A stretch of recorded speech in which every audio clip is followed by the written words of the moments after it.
comes first. You're watching WECT News. It's a scholarship pageant that's about much more than evening gowns. Sophia Kellstrom was named Miss North Carolina 2025, and she joins us now in the studio. So excited to have her here. First of all, you're absolutely beautiful. This is not, though, a beauty pageant. There's so much more to the Miss North Carolina pageant. Take us back to the night that you were crowned. Oh my goodness, it was incredibly surreal. It was everything that I could have ever hoped for. I've been a part of this organization from my involvement as a teen contestant to my involvement now as a Miss contestant for 10 years. And this organization has completely shaped who I am and has empowered me in every stage of my life. So to be crowned Miss North Carolina on June 28th in High Point was such a surreal experience, and I quite literally still don't have the words even all these months later. So you're from Kings Mountain, right? I am. Yes, ma'am. And you were Miss Davidson County before you were crowned Miss North Carolina. Yes, ma'am. So this, I'm assuming, as someone who was in the pageant world, this was a dream come true.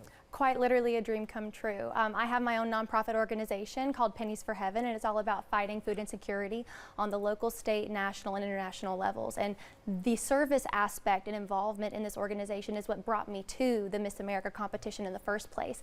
I found out that people tend to listen to you when you have a shiny hat on your head and a sash across your body, and you can do so much good with that. So I wanted to be able to talk about the importance of feeding our communities on a much larger scale, and I now can be able to say that I've accomplished my life's dream of being able to talk about that important issue on the national stage of Miss America. That is amazing. So what brings you to Wilmington?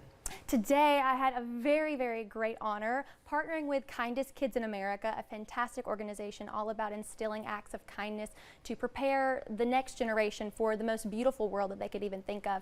And we had the honor of honoring a specific student, the first ever to be named Kindest Kid in America in North Carolina, and that was Easton Gay today at Belleville Elementary School.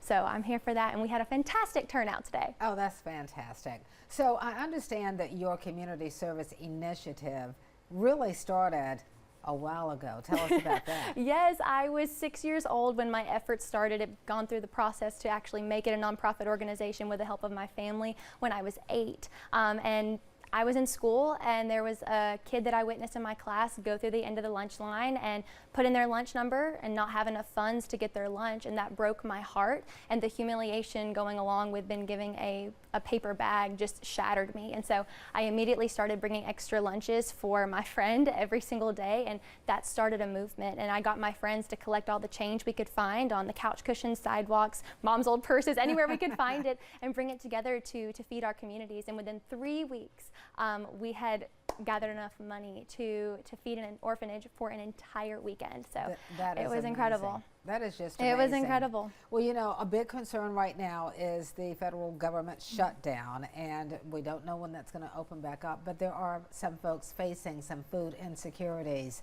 Anything you want to share on that? Absolutely. So I think that right now more than ever, community involvement is paramounted. So there are so many amazing initiatives, programs. One actually here in Wilmington that I had the privilege to work with earlier in the year.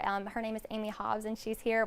She has a summer meals program for kids, but I also commission blessing boxes, and I think there's something so fantastic about that, because you don't have to have any personal information shared to go and take something from a blessing box. No one has to know if you're there to partake of the goods or to donate more goods to the blessing box. And so I think with that stigma stripped away, people will genuinely go and take hold of those resources and get the help that they need. So I'm working right now to get a blessing box put up in Wilmington. That's the next big project. And so when I do, I'll be more than happy to get those news out there. And when it happens, let us know. I will. Yes, Sophia, ma'am. it's been a joy talking to you. Thank really. you so much for having me. Obviously, I mean, viewers can see it. You're not just beautiful, but you're also very smart, and we're very honored to have Miss North Carolina in the WECT studio. Thank you so much for having me. Thank you. We'll be right back.